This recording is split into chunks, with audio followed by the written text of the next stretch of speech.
Buenos días para todos. Bienvenidos a la conferencia sobre cómo aplicar a los beneficios de la Ley de Vivienda, Requisitos y Procedimientos, organizada por la Asociación Colombiana de Ingenieros ASIEM, con el apoyo de Roger Gómez, representante de nuestro convenio con la empresa Bank, quien el día de hoy nos acompaña para la exposición de este tema tan importante. Recuerden que en el chat pueden ir registrando sus dudas o comentarios para al final de la conferencia exponerlas a Roger. Antes de dar paso a la charla, quiero invitarlos antes de dar inicio, me complace también invitarlos cordialmente a participar en la Expo Laboral organizada por ASIEM, pensada en todos nuestros ingenieros afiliados. En este evento podrán explorar diversas oportunidades laborales. La Expo se llevará a cabo los días 22 y 23 de mayo. Próximamente compartiremos la agenda académica para todos los interesados en participar. Bueno, en este momento quiero invitarlos a compartir el enlace, el link de esta conferencia que dejaré en el chat con todos sus amigos y conocidos que deseen participar. Bueno, sin más preámbulo, adelante Roger y bienvenido.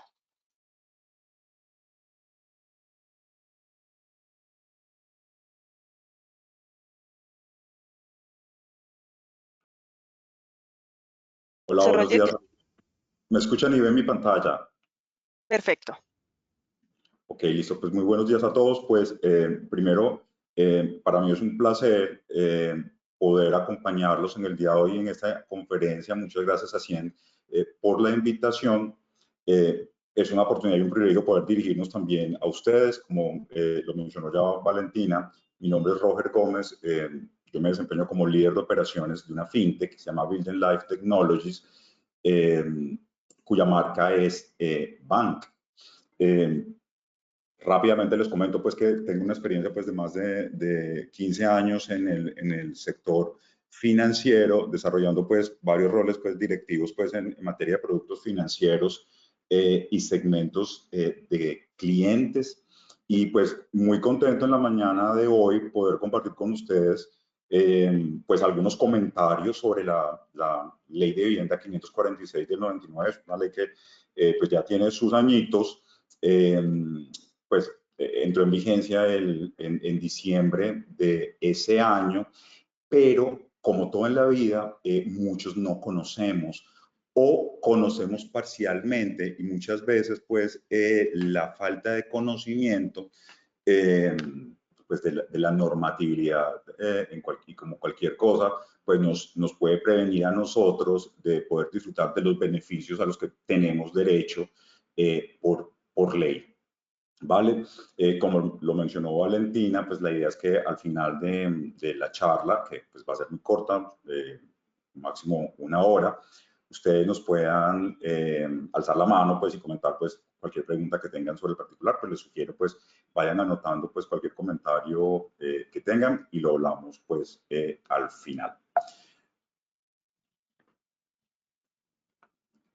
Listo. Entonces, para empezar, pues hablemos de que la ley 546 de 1999 realmente lo que crea es un marco regulatorio consistente, ¿cierto?, para poder incentivar la colocación de créditos destinados a la financiación de vivienda para las personas, y una normatividad alrededor del sistema financiero para que se pudiera construir un sistema de financiación pues que abogara pues por la protección de las personas, la protección de su derecho a una vivienda digna, especialmente pues para las personas de bajos ingresos. Cuando se habla de un sistema especializado de financiación, pues esto suena muy sofisticado, pero realmente lo que buscó esta norma en su momento es que el gobierno pudiera canalizar recursos de financiación hacia el sector de vivienda para incentivar, por un lado, pues obviamente la construcción de proyectos de vivienda y por otro lado, regular la forma en que las entidades financieras, de manera armónica con los constructores, pudieran incentivar la financiación de esos créditos y el acceso de las personas a esos créditos. Entonces, digamos que ahí hay varios componentes importantes para que los recordemos.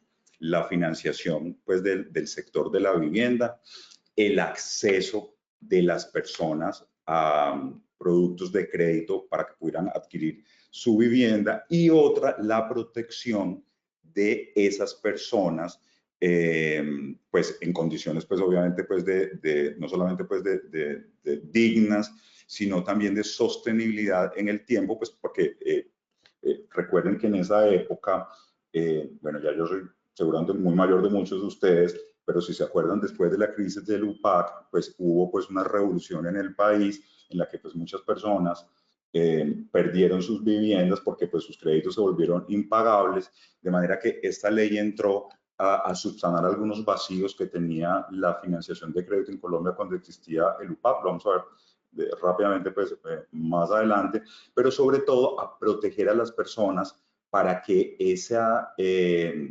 impacto que pueden tener a la hora pues de tener inconvenientes en el pago de un crédito hipotecario, perdiendo su vivienda, pues ojalá pues no se vuelva a presentar, ¿vale?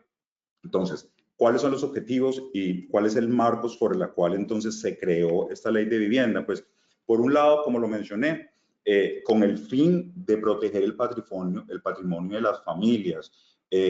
Pues yo creo que ustedes estarán de acuerdo pues que en el mundo en general la vivienda no solamente es uno de los objetivos pues prioritarios que tiene cualquier persona cuando sale seguramente pues al mundo laboral, sino que es un sinónimo de estabilidad y de protección, tanto para pues, el titular pues, de la vivienda, el dueño, como para su familia. Entonces, es algo que la ley protege en este caso a través de normas como la Ley 546 de 1999.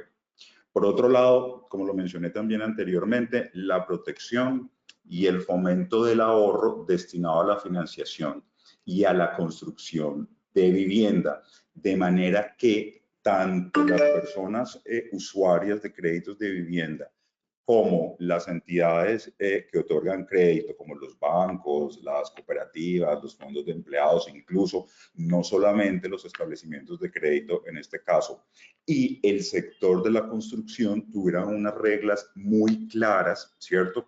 De cómo debería fluir pues, los recursos pues, en el sistema destinados a la financiación de vivienda y adicionalmente de manera sostenible, pues porque obviamente el déficit de vivienda en Colombia es muy alto. Digamos que llenarlo, cerrar ese gap de vivienda propia que tenemos los colombianos, pues requiere un proceso largo y constante. Obviamente la protección a los usuarios de los créditos de vivienda es otro de los objetivos de esta ley. De alguna manera esto fue como los primeros pasos, o aunque ya obviamente pues había normatividad al respecto que se empezó a dar aquí en Colombia en todo lo que tiene que ver con prácticas abusivas. De alguna manera esta ley, si bien no trata el tema de prácticas abusivas de parte del sector financiero de manera directa, sí establece algunos límites y deberes, sobre todo para el sector financiero, de manera que las personas que adquieren créditos de vivienda estén protegidas, informadas en todo momento y pues obviamente pues no haya abusos. El desarrollo de mecanismos eficientes de financiación, lo que hablamos a largo plazo. Esto es importante porque esta ley, dentro del espíritu, digamos que en el cual fue concebida, se enfocó en la financiación de vivienda a través de vehículos o créditos de largo plazo. Pues tiene todo el sentido en la medida pues que para la mayoría de las personas el acceso y la financiación a pues de una vivienda, cualquiera que sea, solamente es posible pues mediante un plan de pagos o de amortización de largo plazo. En el caso particular de esta ley 546 de 1999, el plazo mínimo que se estableció fue de 5 años. Hoy en día, como ustedes saben, y en lo que ha evolucionado pues la normatividad en Colombia, pues nosotros tenemos plazos hasta de 30 años en el caso de los créditos de vivienda de interés para la financiación de viviendas de interés prioritario. 20 años es lo usual para todo, en general todos los créditos de vivienda, incluyendo la vivienda de interés social. Pero muy importante que se queden eso en la cabeza, que lo que vamos a hablar ahora no aplica para créditos de corto plazo. Cuando haya, digamos que, créditos de 1, 2, 3, 4 años. Esto aplica para 5 años en adelante. Velar por el otorgamiento de los créditos y la atención de la capacidad de pago de los deudores. Esto tiene más que ver con digamos que los lineamientos que deben tener los establecimientos de crédito para evaluar qué tanto pueden las personas pagar las cuotas de sus créditos. Entonces, digamos que en esa parte no me voy a detener mucho, pero digamos pues que esta ley pues estableció en el desarrollo que ha tenido la norma durante estos últimos años, desde el año 1999, algunos límites en lo que tiene que ver con la financiación de vivienda, digamos, por ejemplo, que las cuotas o la primera cuota sobre todo no debe superar el 30% o el 40% dependiendo del tipo de vivienda que se esté financiando, de los ingresos familiares. Pues obviamente esto con el fin de hacer sostenible la capacidad de las personas de pagar su crédito durante todo el plazo de financiación, evitando que las personas pues incurran en moras o digamos que asuman deudas impagables en algún momento. Facilitar el acceso a la vivienda en condiciones de equidad y transparencia, promover la construcción en condiciones financieras, pues para que poder cubrir un mayor número de familias, fue otro de los objetivos de la ley. Priorizar los programas y soluciones de vivienda de las zonas afectadas por desastres naturales y actos terroristas, sobre todo digamos que por la coyuntura que existía en esa época. Vamos a entrar un poco más en materia. La idea es que podamos entender de manera pues muy sencilla cuáles son los beneficios que para cualquiera de nosotros o para cualquiera de las personas pues ofrece esta ley. Pues lo primero es que la ley establece para los beneficiarios, particularmente los beneficiarios de financiación o créditos o simplemente viviendas de interés social, la posibilidad de establecer su vivienda, ¿cierto?, como patrimonio de familia inembargable. Esto es muy importante porque teniendo en cuenta la importancia que para cualquier núcleo familiar, para cualquier persona, cualquier familia, por pequeña o grande que sea, es su vivienda pues como patrimonio y activo de seguridad.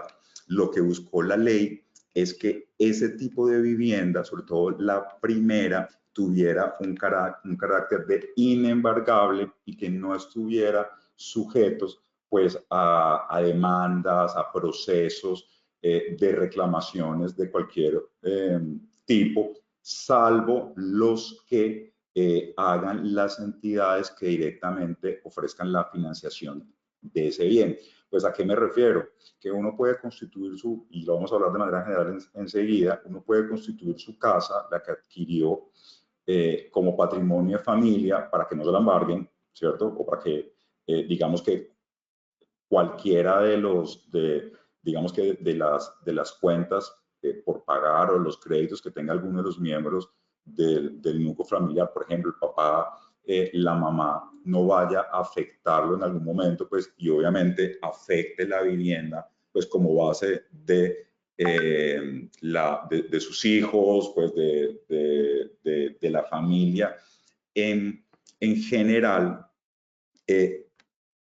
propició pues obviamente esta inembargabilidad. En el caso de la ley 549, lo que se estableció es que para que existiera el beneficio de inembargabilidad, mínimo debía financiarse el 50% del valor del bien y que ese beneficio se iba a mantener mientras el valor del crédito superara el 20% del valor de ese mismo bien. Claro está que en líneas generales, en Colombia pues se puede construir un patrimonio de familia de manera pues muy sencilla, siempre que la persona que lo quiera solicitar sea pues el titular, ¿cierto? Y que no exceda alrededor de 260 millones de pesos, más o menos unos 250 salarios mínimos mensuales. Uno puede ir pues a una notaría y registrar la afectación a vivienda familiar del bien que uno tenga, siempre que se cumplan esas condiciones, y luego pues registrarlo también en una oficina de registro de instrumentos públicos.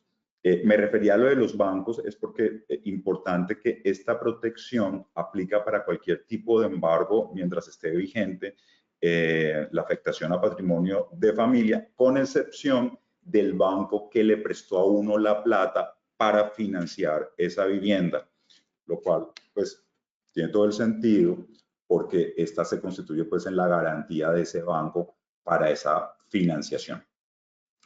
Ahora, otros de los beneficios importantes de esta ley y que en los últimos años se ha movido muchísimo, probablemente en los últimos 2 no tanto por el incremento en las tasas de interés, pero es la libertad de cesión de los créditos hipotecarios sin gastos notariales, de registro ni de timbre. Esto básicamente, plata blanca, es la compra de cartera.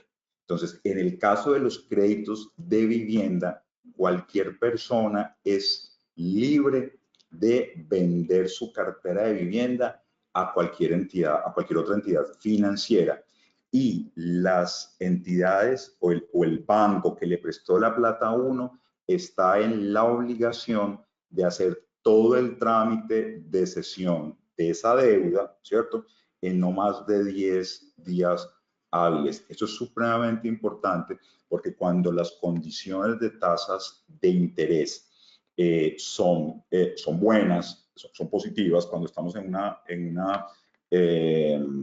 pues en un escenario sobre todo de tasas bajas, que hay mucha oferta y mucha competencia por parte de las entidades financieras, el hecho de uno simplemente con una oferta vinculante o simplemente pues con la carta del banco que a uno le compra la cartera, aceptando la cesión de ese crédito hipotecario, pueda ir uno a su banco actual y decirle, venga, yo tengo esta oferta por medio de la cual me compran esta cartera a una tasa inferior, y que el banco tenga la obligación de hacer el trámite de cesión a favor del banco adquiriente en los 10 días hábiles siguientes, pues es una ventaja gigantesca que muchas personas no conocen, y pensando en que tienen que hacer todo el trámite nuevamente de constitución de hipotecas, registros notariales, registro de instrumentos públicos y obviamente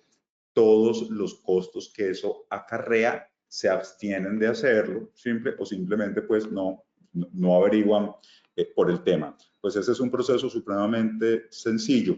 Aquí de pronto lo que hay que tener en cuenta es que como lo que se hace es una cesión, el crédito pasa al adquirente, es decir, al banco que le compra uno la cartera, en las mismas condiciones en que se contrató, en términos obviamente de plazo, número de cuotas, ¿cierto? Y valor. Es decir, a uno le hacen como un espejo en el otro banco, con la única excepción de la tasa de interés. Digamos que entonces, en principio, el único dato que le cambia a uno del crédito es la tasa de interés. Esto es importante porque en el marco de esta normatividad, en principio, no es posible extender el plazo cuando se hace un proceso de cesión de cartera, de crédito hipotecario, en este caso en particular. Cosa distinta cuando uno hace una venta de cartera de cualquier otro tipo de crédito, pues como un crédito de consumo, que uno le puede decir al banco que le va a comprar a uno la cartera, venga, yo tengo una cartera de 10 millones de pesos a 2 años, cómpremela a una tasa más bajita y difiéramelo a 3 años. Pues obviamente, si la capacidad de pago y la evaluación de crédito es positiva para uno en esas condiciones, el banco lo puede hacer sin ningún problema. En este caso, eso no se puede hacer, ¿sí? Simplemente se cambia, se endosa, por decirlo de alguna manera, a la nueva persona o a la nueva entidad contratante el crédito bajo todas las mismas condiciones, solamente que a una tasa de interés más baja, que obviamente pues es lo que se busca aquí para aliviar el flujo de caja de las personas.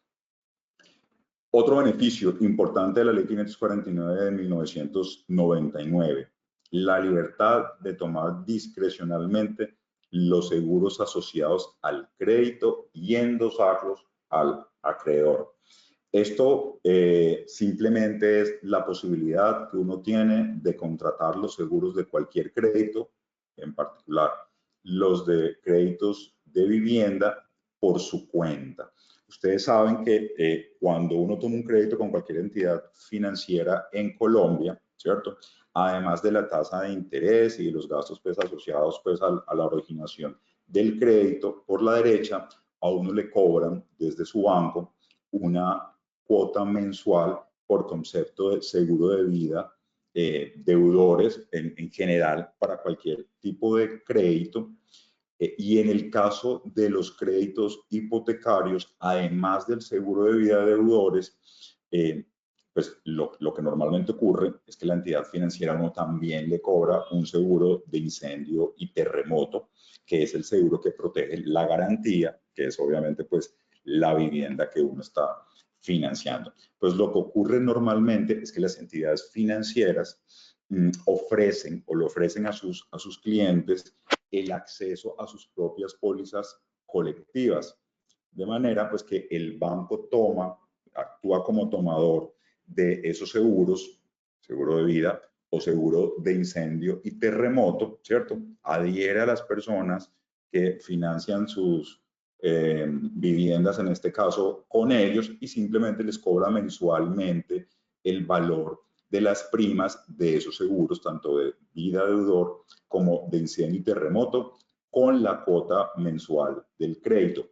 Lo que ocurre es que normalmente los valores de esos seguros son muy altos, porque obviamente los bancos utilizan esto también como una fuente de ingresos, es decir, es un negocio que igual está sujeto pues a unos márgenes y a una utilidad, y pues obviamente ese negocio se lo trasladan a las personas, generando en muchas ocasiones pues un gasto oneroso que además del capital, los intereses, los seguros incrementan el valor de la cuota mensual. Entonces, a la hora de endosar, lo que uno puede hacer, y digamos que esta ley fue pionera en ese sentido, luego pues fue regulado también por la Superintendencia Financiera, uno le puede decir al banco en cualquier momento, incluso al momento de hacer el desembolso durante la vida del crédito, que uno quiere cambiar esos seguros que tomó el banco por cuenta de uno mismo. Pues normalmente la gente, pues obviamente al momento de desembolsar, autoriza todos esos cargos, muchas veces no nos damos cuenta, pero que uno quiere cambiar esos seguros por otros que resulten más baratos. En eso consiste esta libertad. Yo puedo ir a una aseguradora, pedirle que me haga una cotización para un crédito de vivienda por 100 millones de pesos que yo tengo con un banco, tanto para el seguro de vida deudor como para el seguro de incendio y terremoto. Y esa cotización, si a mí me resulta más barata de la que el banco me cobra todos los meses con la cuota mensual, pues yo puedo tomar la decisión de expedir la póliza con la nueva aseguradora y decirle al banco que tiene la deuda conmigo que simplemente sustituya sus seguros, los que me cobra a mí, por los que yo le estoy aportando. Les dejo ese dato, es muy importante porque en general lo que hemos observado nosotros en el mercado es que los ahorros que se pueden obtener endosando los seguros, es decir, tomando estos seguros por cuenta de uno mismo y no por cuenta del banco que le presta la plata para la financiación de la vivienda, pueden ser del 70, 80, incluso superiores al 100%. Entonces, ahí hay una plata importante que nos puede ayudar a aliviar nuestro flujo de caja o en total a disminuir el valor de la cuota mensual que tenemos que asumir junto con el capital y los intereses. Continuamos con el siguiente beneficio de la ley 549, la provisión de cláusulas aceleratorias antes de la demanda judicial. Eso está vigente para los créditos de vivienda, pero de manera general a este tipo de créditos les aplican también las restricciones en cálculo de intereses moratorios. ¿A qué me refiero? Que por ley, primero por esta y hoy de manera general para cualquier otro tipo de crédito, la tasa de interés moratorio que se pacte cuando ustedes toman un crédito hipotecario con una entidad financiera no puede superar 1,5 veces el interés corriente que se haya pactado. Eso es supremamente importante porque cualquier exceso sobre esa relación generaría un interés de usura. Incluso si ese incremento o ese techo del 1.5 veces no exceda en su momento la tasa de usura que se encuentre vigente. Entonces, por ejemplo, si ustedes tienen pues un crédito a una tasa del 1% y la tasa de interés corriente para el pago de sus cuotas regulares todos los meses y entran en mora con su crédito hipotecario o cualquier otro tipo de crédito hoy en día, la tasa de mora que les cobre no puede superar 1.5% mensual, que sería 1.5 veces el interés corriente, incluso si la tasa de usura vigente en ese momento está al 2%. Entonces, eso es muy importante. Normalmente, las entidades financieras son supremamente juiciosas con esto, pero es muy importante estar atento pues, a cualquier desviación. Sobre todo, se lo recomiendo cuando el crédito para la financiación de la vivienda se haya obtenido a través de otro tipo de entidades que no sean establecimientos de crédito, es decir, entidades como fondos de empleados, cooperativas y cualquier otro tipo que no sea un banco, porque a veces este tipo de entidades son un poco más informales y probablemente pues por faltas de control en algún momento pueden hacer los cálculos errados y pueden estarse excediendo en las tasas que pueden cobrar cuando uno incurre en una mora. ¿A qué se refiere lo de las cláusulas aceleratorias? En este caso, ustedes saben que normalmente cuando uno adquiere un crédito, siempre hay una cláusula que dice cláusula aceleratoria, que lo que establece es que en cualquier momento que el crédito entre en mora, la entidad financiera, previa evaluación, tiene la posibilidad de declarar todo el capital vencido y exigir el pago del 100% de la deuda y no solamente el valor que está en mora. Eso digamos que es pues, una cláusula que en general está, si no en todos, pues en la mayoría de los pagarés de cualquier tipo de crédito y sobre todo pues realmente pues el sentido que tiene es que, por ejemplo, en cualquier momento a pesar de que una persona pueda tener 2 cuotas en mora, si la entidad financiera luego hace una evaluación, por ejemplo, detecta o se da cuenta que la persona va a tener problemas en el futuro de capacidad de pago porque se va a quedar sin trabajo, por ejemplo, y tiene una garantía, o simplemente está en un tipo de actividad no objetivo para la entidad financiera o cualquier otro tipo o circunstancia de riesgo para el recobro de la obligación, pues obviamente lo que procede en esos casos del lado de la entidad financiera es declarar todo vencido y tratar de recuperar todo su dinero lo más rápido posible.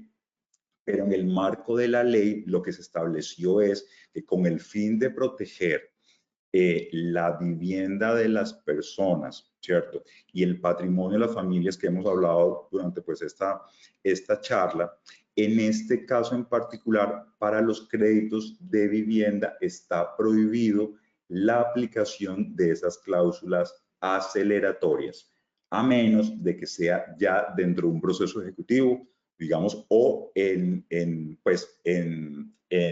proceso pues, de una demanda judicial.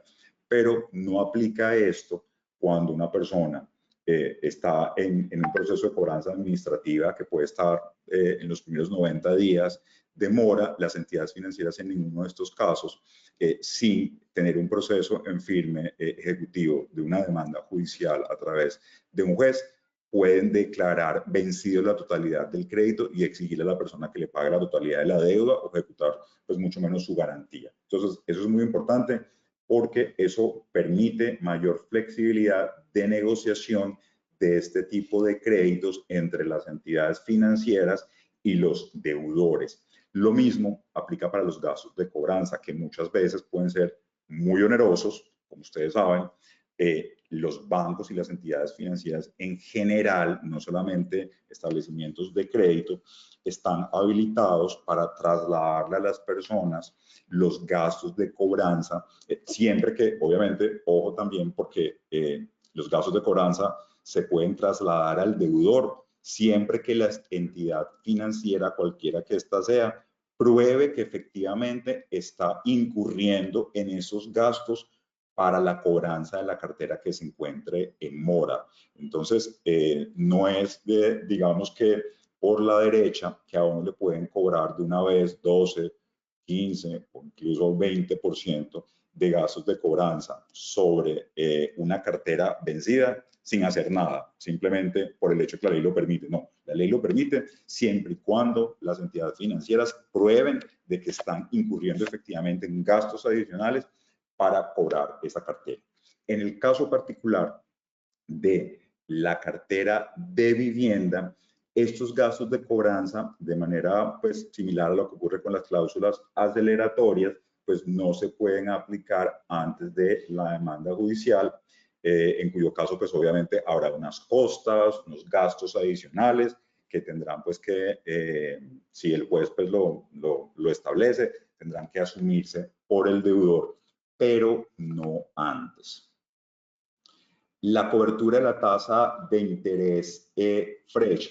Bueno, digamos, esto es, digamos que para mí, uno de los mayores beneficios que trajo esta ley, porque inicialmente se constituyó como una alternativa para mitigar el riesgo que podía haber de descalces entre las tasas de interés de los créditos, pues, y sobre todo, pues, las tasas de los créditos en VR.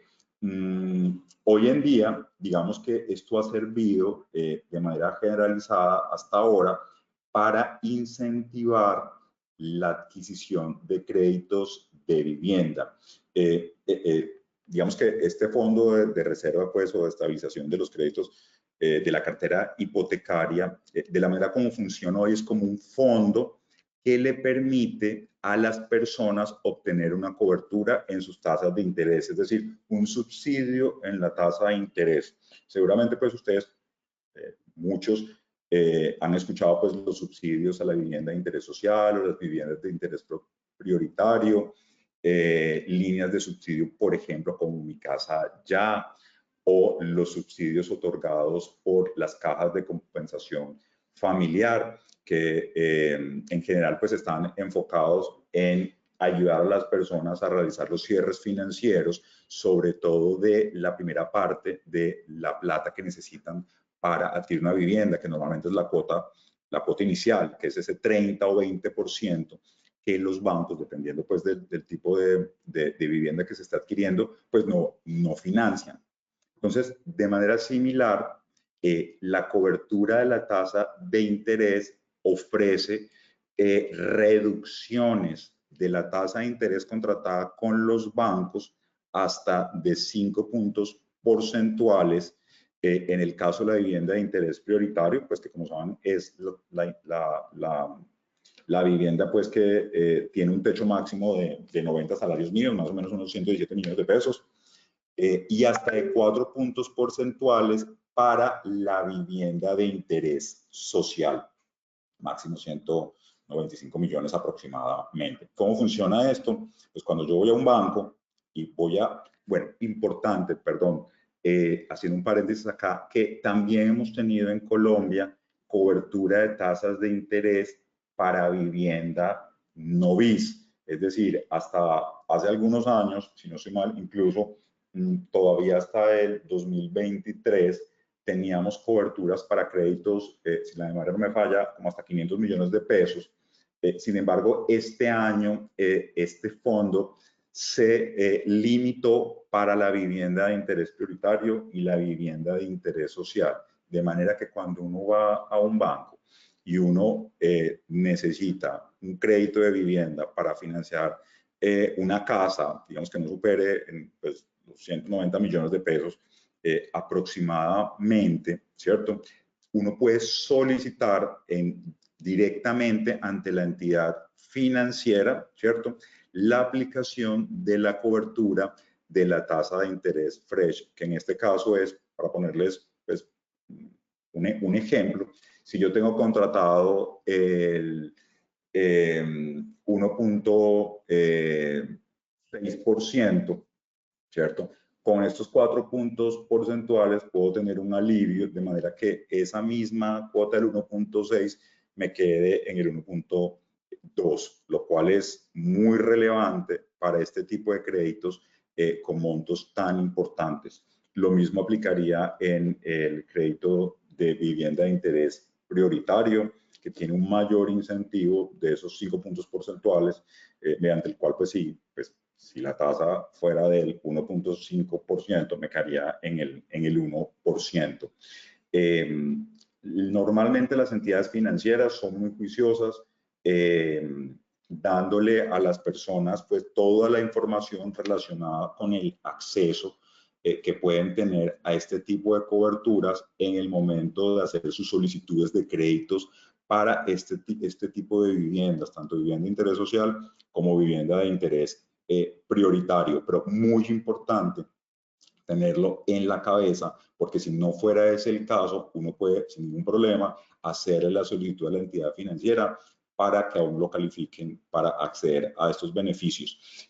No es un beneficio eterno o no es un beneficio que aplique para todo el plazo del crédito, que como ya sabemos puede ser incluso de 20 o 30 años, dependiendo del tipo de vivienda que se vaya a financiar, pero se puede limitar o se limita de hecho por esta ley a 7 años, pero pues obviamente el beneficio de ese diferencial en tasa de interés durante ese periodo de tiempo, pues a mi modo de ver es enorme, y sí o sí hay que usarlo siempre que estemos pues cumpliendo pues con las condiciones para acceder a la vivienda de interés social o a la vivienda de interés prioritario, que recuerden que también está limitado por los ingresos de las personas, que no pueden, dependiendo pues del tipo de vivienda, excederse de 4 salarios mínimos mensuales como ingreso familiar. Otra cosa muy importante y que esta ley también fue pionera en todo lo que tiene que ver con el deber de información, que las entidades financieras o cualquier establecimiento de crédito debe darle a las personas. ¿Esto porque es un beneficio? Porque muchas veces, pues por desconocimiento, pues uno no sabe, como ya lo hemos visto, a lo que uno tiene derecho. Incluso a veces no tiene claro lo que uno mismo contrató con la entidad financiera a la hora de acceder al crédito. Cosas tan importantes pueden parecer muy básicas como realmente cuál fue la tasa de interés que yo contraté para el crédito de vivienda, realmente cuál es la tasa de mora que me están aplicando, como vimos antes, que no puede exceder 1.5 veces el interés corriente, cuál es la tasa del seguro o el valor del seguro que todos los meses me están cobrando, tanto por vía deudor como por seguro de incendio y terremoto. Entonces, hay una serie de informaciones o información que yo debo tener muy en cuenta pues a la hora de tomar un crédito y a la cual le tengo que hacer seguimiento.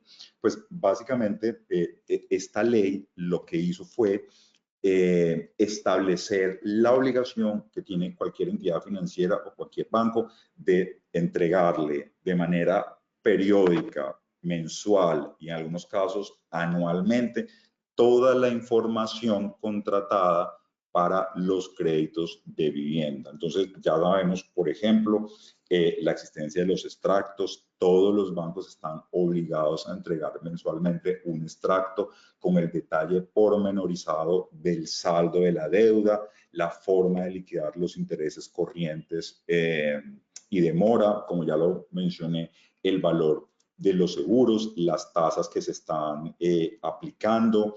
En el caso de los créditos con VR, la cotización de ese crédito en VR también, qué número de cuotas están pagando, si son 10 de 120 cuotas, también es obligatorio.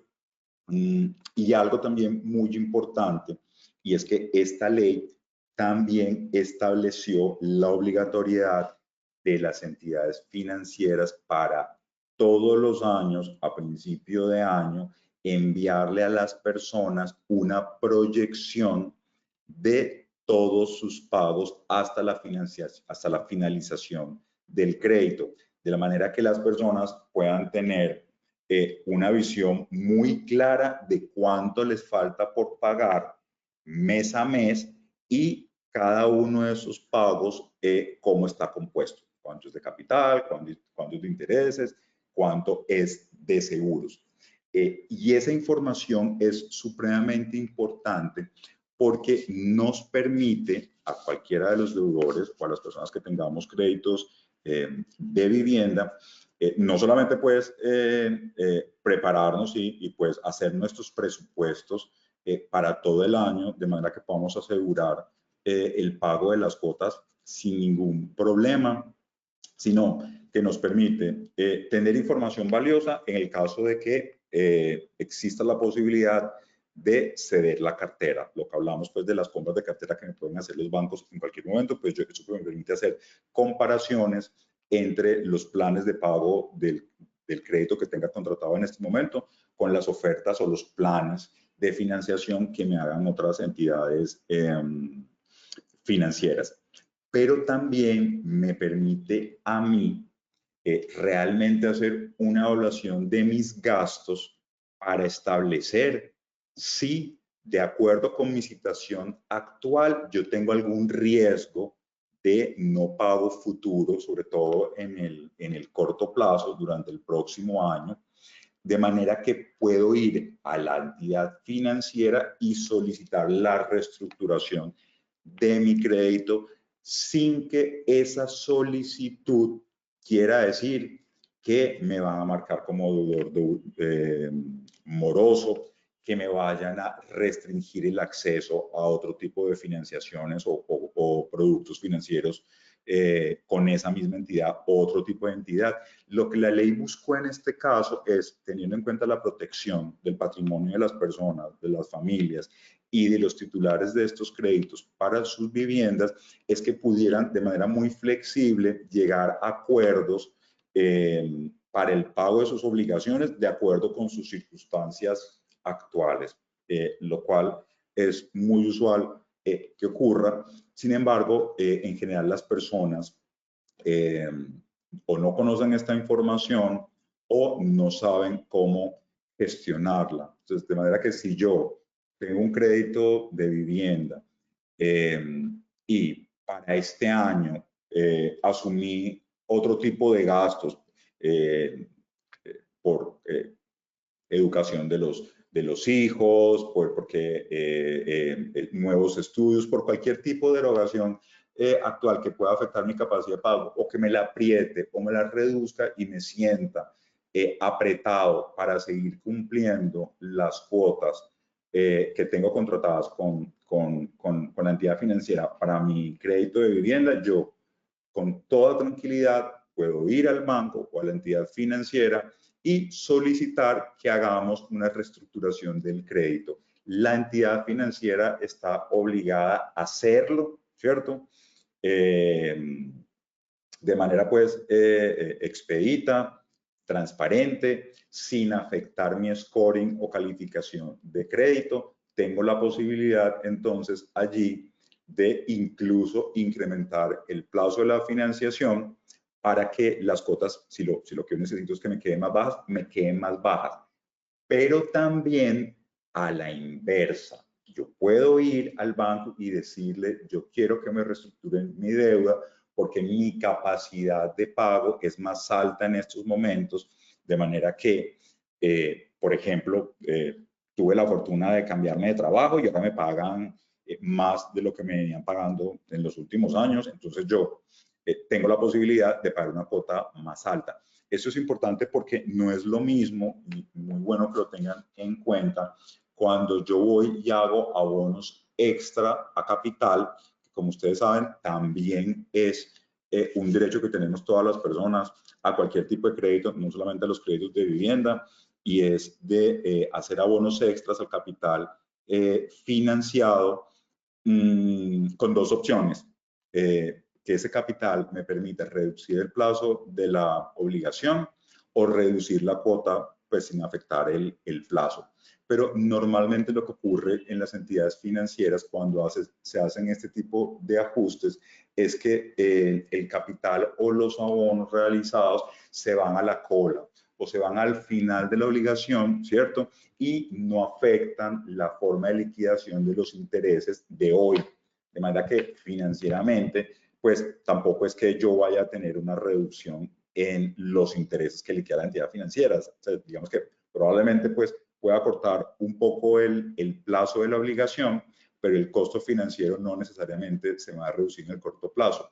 Por eso la opción de no solamente pues abonar extra capital, sino que si yo tengo una capacidad mayor de pago, decirle al banco, vea, reestructure la deuda, incrementemos el valor de la cuota o el valor de las amortizaciones para yo pagar más desde ahora, eso seguramente me va a permitir a mí ahorrarme mucho dinero en intereses. Sí, pues si lo puedo hacer. Entonces, esta es otra cosa que es importante que lo tengan porque las entidades financieras están obligadas a hacerlo, ¿cierto?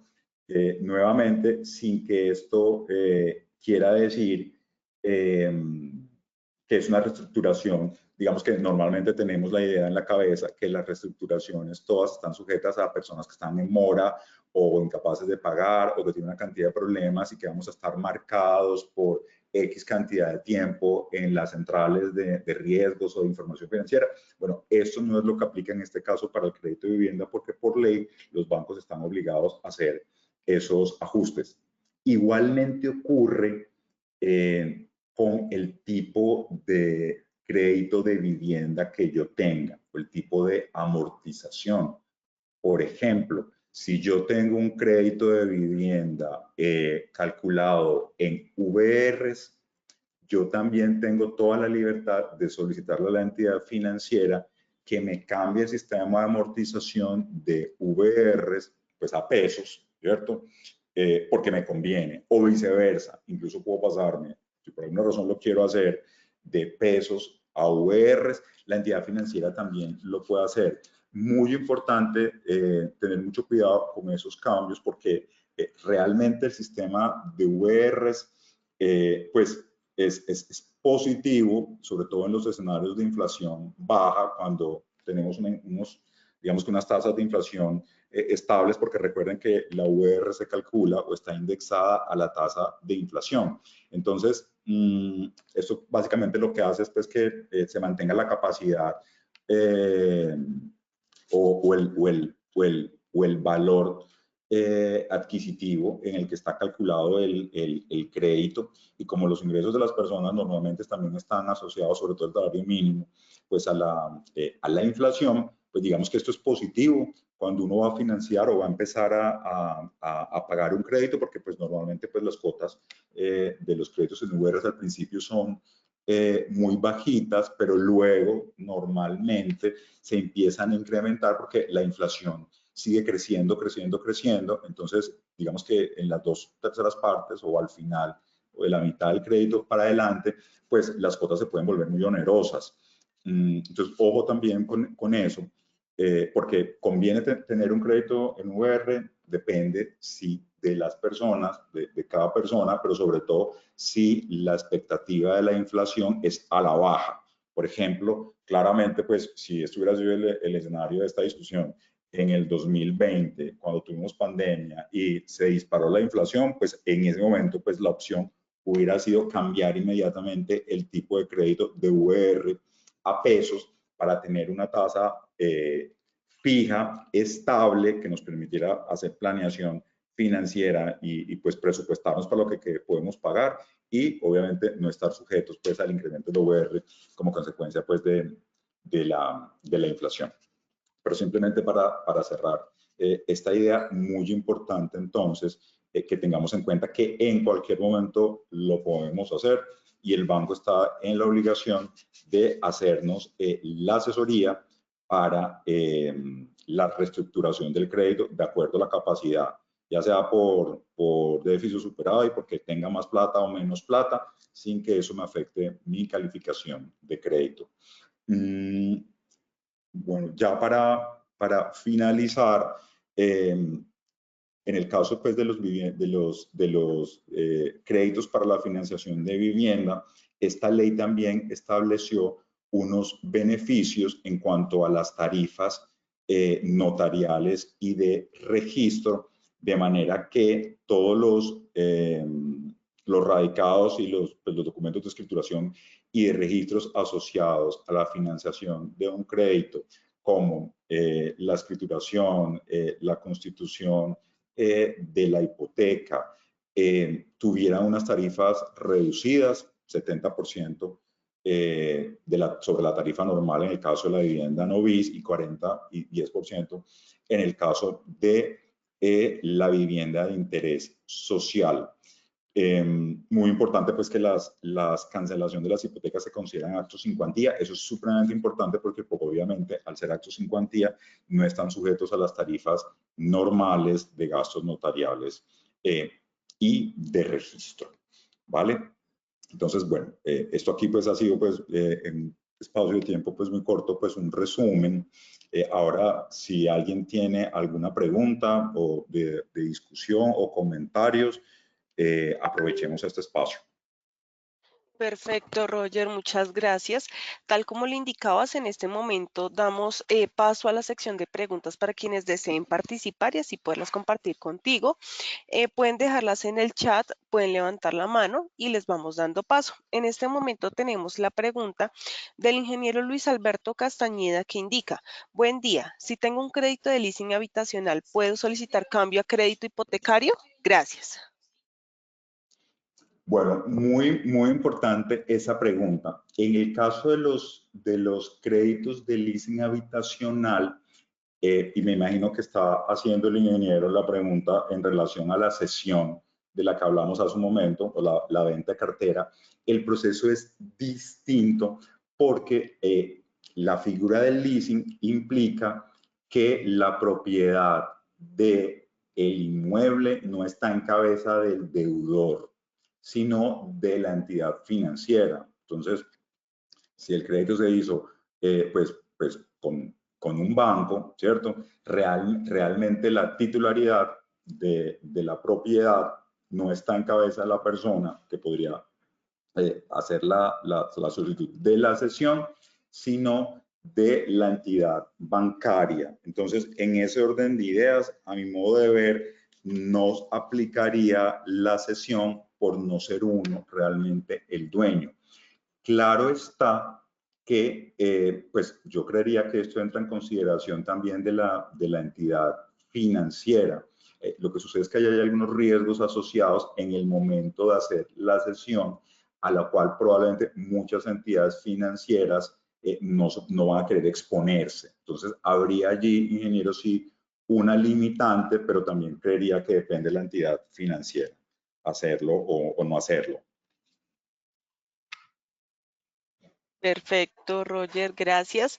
En este momento vamos a darle paso a, bueno, ya no tenemos manos levantadas, tenemos preguntas en la caja, entonces vamos a leer la primera. ¿Qué dice? El ingeniero Oscar indica, buenas tardes, si una constructora me va a entregar en 2 semanas un apartamento, ¿quién es responsable del impuesto predial? Bueno, también muy importante, pues normalmente, pues esto ya no tiene que ver con realmente pues con el marco de esta ley, pero lo que yo tengo entendido pues, es que normalmente se hace a prorrata, pues el impuesto predial en este caso normalmente debería ser asumido por el dueño actual o la persona que está haciendo la venta del inmueble hasta el momento de la escrituración. Y la persona que la compra debería, digamos que, asumir ese costo a prorrata, es decir, el valor equivalente pagado del año, pero a partir de la fecha de escrituración del inmueble. Perfecto, bueno, vamos con las últimas preguntas por temas de tiempo. Entonces, dice el ingeniero Frederic, buenos días, me gustaría saber si el beneficio French está habilitado actualmente, ya que hace 6 meses adquirí un préstamo hipotecario y me informaron que en ese momento no se podía aplicar. Gracias. Bueno, importante también, muchas gracias por la pregunta. Primero, tener en cuenta de que el beneficio Fresh estaba, incluso como les decía, hasta el año pasado, abierto para la vivienda BIS y no BIS, pues obviamente con un techo que era como de 500 millones de pesos en el caso de la vivienda no BIS. El gobierno redujo los recursos de ese fondo para esta cobertura solamente a vivienda BIS y vivienda de interés prioritario. Por lo que tengo entendido, sí está abierto desde febrero de este año. Perfecto. Y por último tenemos la pregunta del ingeniero Jairo Mora. Buenos días, ¿esta ley aplica para vivienda usada?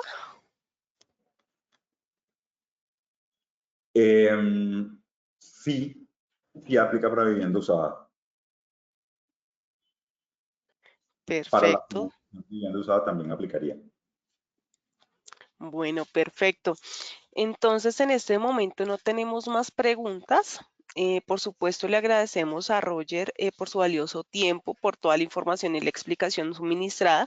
No sé si de pronto nos quieres informar algo adicional. En este momento, en el chat de la conferencia, voy a dejar el enlace donde encontramos más información acerca de Bank para que todos los que estén interesados puedan ingresar y consultar en nuestro portal Hacienda. Bueno, no, agradecerles a todos pues por su amable compañía, a ti Valentina pues y a Cien por ese espacio tan valioso de acercarnos pues desde el lado de Bank, nuestra marca a los afiliados. Simplemente pues decirles pues que es importante conocer los beneficios de esta ley pues para hacer uso de ellos cuando se requieran. Sobre todo pues en los casos, como lo mencionaba antes, de personas pues que primero van a adquirir su primera vivienda y segundo, pues sobre todo las personas que tienen un nivel de ingresos más bajo porque los beneficios están allí, aunque pues ha habido mucha incertidumbre en cuanto pues a la entrega de esos beneficios en los últimos meses. Ha habido algunos cambios, sobre todo pues en los subsidios de mi casa ya, pero la tasa Fresh está, sigue vigente. Pues nada, desde BAN también los invitamos también a comunicarse con nosotros en cualquier momento. Nosotros tenemos una línea de endoso de seguros a través de los cuales ustedes también. Perfecto, Roger. Muchas gracias nuevamente por tu participación el día de hoy, por acompañarnos a todos los participantes asistentes. Agradecemos el día de hoy habernos acompañado en este rato, en esta charla. A sus correos electrónicos llegará una encuesta para que puedan evaluar su experiencia el día de hoy en esta conferencia. Queremos aprovechar para cordialmente invitarlos a participar el día de hoy del Club de Conversación Fortalece tu nivel de inglés a las 3 de la tarde. Y por último, invitarlos a participar de nuestro Congreso Internacional de Mantenimiento y Gestión de Activos SIMGA, que se realizará los días 24, 25 y 26 de abril y será en el Centro de Convenciones Ágora. Para mayor información en www.simga.com. Muchas gracias nuevamente. Esperamos próximamente volver a contar con tu compañía, Roger, y con la de todos los asistentes del día de hoy. De esta manera, damos por finalizada la sesión y para todos, feliz resto de día. Gracias.